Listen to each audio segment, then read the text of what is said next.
ایسی بات پوچھنے کی کوشش بھی نہیں کی مولانا سے یا مولانا یوسف سے کہ یا کوئی ایسا مسئلہ ہے. بٹ جو قریبی لوگ ہیں ان یہ ضرور بتاتے تھے کہ ڈیفینیٹلی کوئی ان کو تھا، کوئی ڈپریشن کا تھا، ایک ایسا فیز آتا تھا ان کے اوپر جو ڈپریشن کا تھا، پرابلم رہتا تھا. بلکہ مولانا کئی دفعہ سنا ہے کہ مولانا ان کا علاج بھی بڑا کرایا، روحانی علاج جیسے کروایا جاتا ہے، جیسے قرآن کی آیتوں سے یا قرآن کے سے یہ بھی کروایا گیا ان کے. تو بس آئی تھنک یہ کافی ایسا ایلیمنٹ میں ہمیں سننے میں آیا.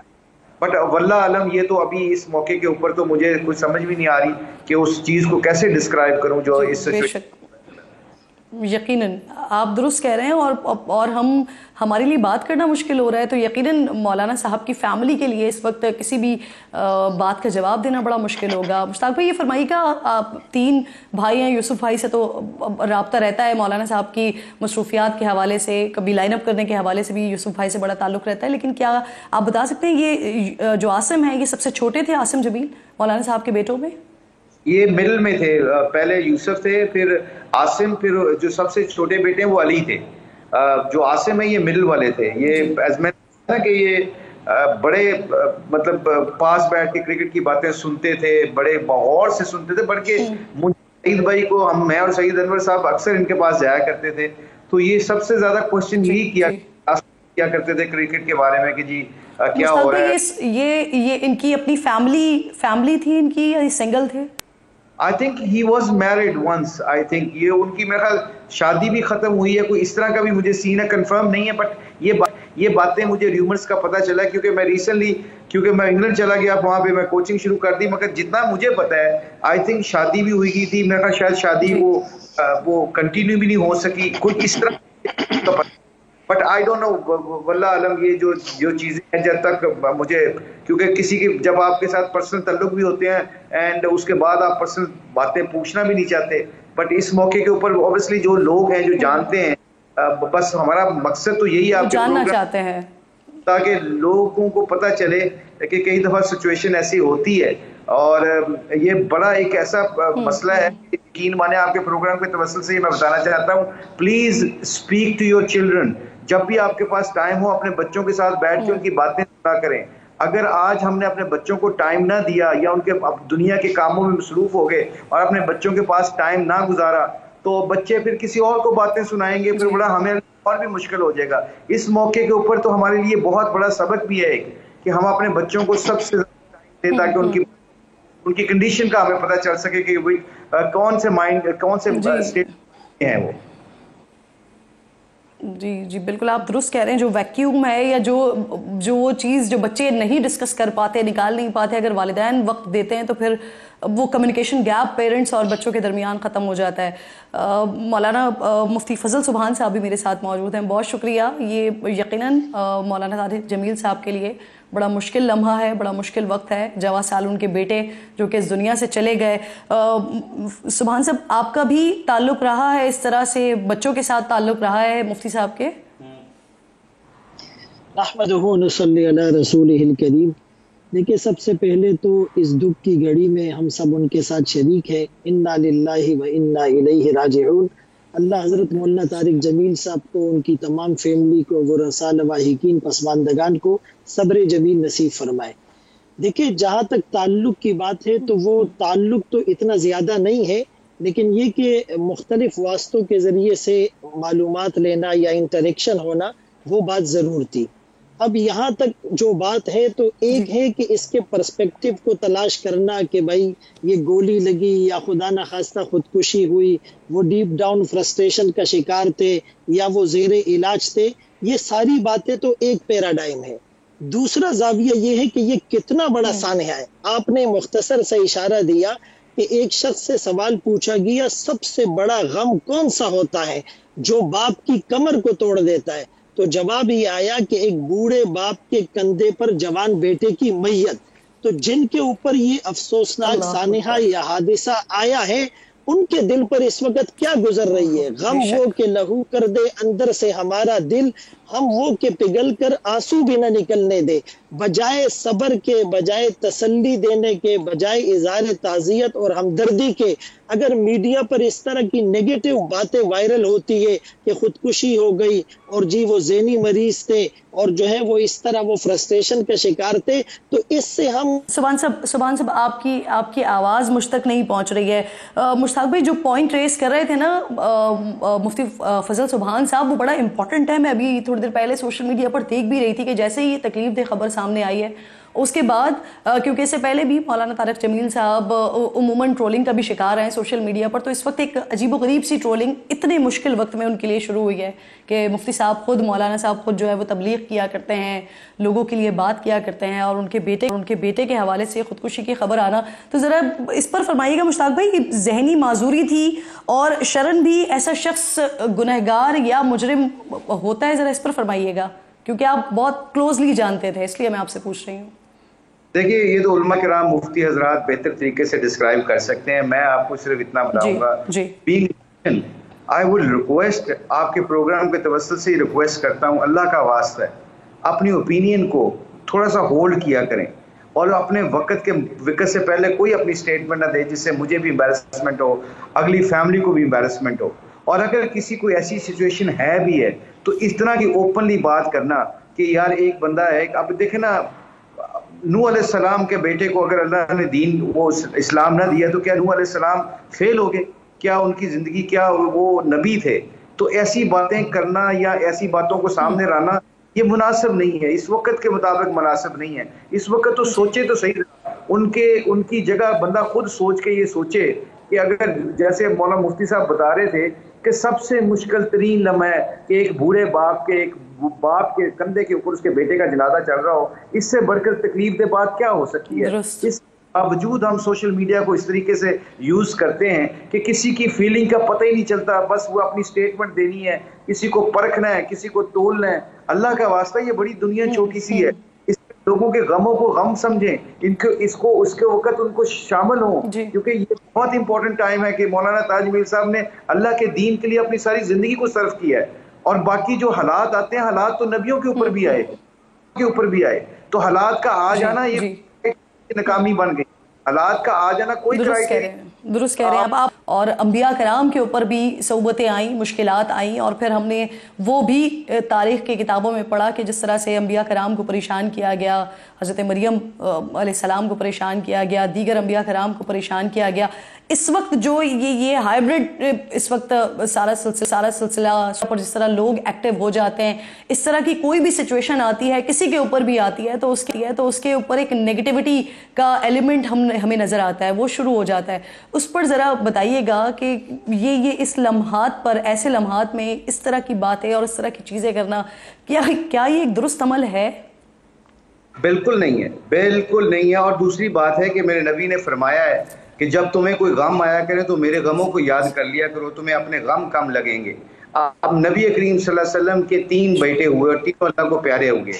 اب ابراہیم جب اتنے بڑے ہو گئے تھے کہ آپ سے محبت ہو گئی تھی ان کو، تو اس کے باوجود اب جب آپ نے ان کو دفنایا تو اللہ کی طرف رجوع کر کے فرمایا، اے اللہ اگر تو اس میں راضی ہے تو میں بھی راضی ہوں. یہ امت کو سکھا کے گئے ہیں اس باب لے کے اللہ کے صبر والے کوئی مقام بہت اونچا ہے، کیونکہ صبر اللہ کو بہت پسند ہے. اس موقع کے اوپر مولانا طارق جمیل صاحب کے اوپر جو گزر رہی ہے، ان کی فیملی پہ گزر رہی ہے، اور اس کے اوپر ہم ایسا سوشل میڈیا میں ایسے اپنے پوائنٹ آف ویو رکھیں جس کو اور اوپر ہرٹنگ ہو، تو بتائیں یہ کیسا مناسب ہے؟ یہ تو کسی بھی سچویشن میں ایسی بات کرنی بھی مناسب نہیں ہے. اگر حقیقت بھی ہو تو ہمیں ایسی بات سے گریز کرنا چاہیے جس سے کسی کا دل دکھے. ایسا سچ مت بولو جس سے کسی کا دل ٹوٹ جائے، جس کا دل دکھ جائے. اور مشتاق بھائی سب سے تکلیف دہ بات یہی ہے کیونکہ سوشل میڈیا تو ہر کسی کی ایکسس میں ہے نا، ہر کوئی دیکھ رہا ہوتا ہے. مولانا صاحب خود بھی بڑے ایکٹیو ہوتے ہیں، انہوں نے خود بھی اس بات کی تصدیق بھی انہوں نے ٹویٹر پر کی ہے. تو جب وہ دیکھ رہے ہوں گے یا کوئی بھی شخص جو اس افسوسناک عمل سے گزر رہا ہو، اس تکلیف دہ عمل سے گزر رہا ہو، جب وہ یہ ساری چیزیں دیکھتا ہوگا تو اس کے اوپر کیا گزرتی ہوگی. ہمیں بہت زیادہ ضرورت ہے خود احتسابی کی. مفتی زبیر صاحب مجھے جوائن کر چکے ہیں. مفتی صاحب آپ سوال میرا سن چکے تھے، پلیز فرمائیے گا. جی بسم اللہ الرحمن الرحیم. گزارش یہ ہے، حضرت مولانا طارق جمیل صاحب دامت برکاتہم عظیم سرمایہ ہیں عالم اسلام کی اور امت مسلمہ کی، انتہائی عظیم ترین